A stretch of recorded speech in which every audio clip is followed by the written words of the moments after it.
So with the release of Chicken Run 2 on Netflix, there's been a lot of hype around a cameo from Feathers Mcgraw, one of cinema's greatest villains finally returning to the big screen. However, this isn't the first time we've seen Feathers since his arrest in the wrong trousers. In this video I'll be going through all of his appearances and trying to piece together his storyline, how he escaped and how he ended up back in his infamous disguise. I'm sure we're all familiar with the ending of The Wrong Trousers. Feathers is captured in a glass bottle after a lengthy model train pursuit, being taken away to a police station and finally being placed in the West Wallaby Zoo. The next time we see Feathers is in 1995's A Close Shave, where we see graffiti on Gromit's prison cell, indicating the former residence of this cell, Feathers Mcgraw. Feathers can also be seen briefly when Gromit plunges off a cliff face in his flying sidecar. In the 2003 game, Wallace and Gromit Project Zoo, we see Feathers Mcgraw has overthrown the zoo, imprisoning the animals, having them slave away in a diamond mine underneath the zoo. Once Feathers is captured, he is once again incarcerated in the same cell he was originally kept in.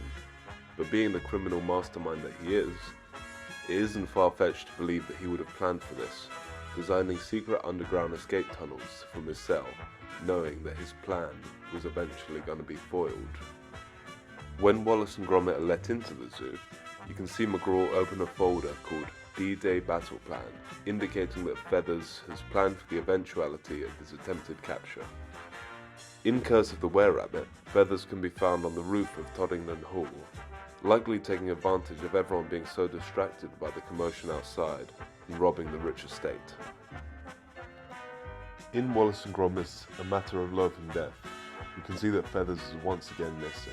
This poster seems to be fairly old, though it's not the same poster from The Wrong Trousers as he isn't in his famous chicken disguise. In the credits of 2018's Early Man, we can see Feathers Mcgraw as a cave painting, and although you could see this as Feathers having harnessed the power of Wallace's time machine from the audiobook Wallace and Gromit the Lost Slipper, going back in time to evade the police, or going back to a time without law to enslave more animals to mine for diamonds, without having to worry about being pursued by the authorities. Personally, I just think this is a nice little Easter egg. Which brings us up to 2023's Chicken Run 2, in which we get to see Feathers Mcgraw briefly cameo once again in his chicken disguise, likely laying low after the successful heist of Toddington Hall. And with a Wallace and Gromit film set to be released in 2024, I'm sure this isn't the last of the evil schemes we'll see from Feathers Mcgraw. Thank you for watching, and have a happy Christmas, Andrea.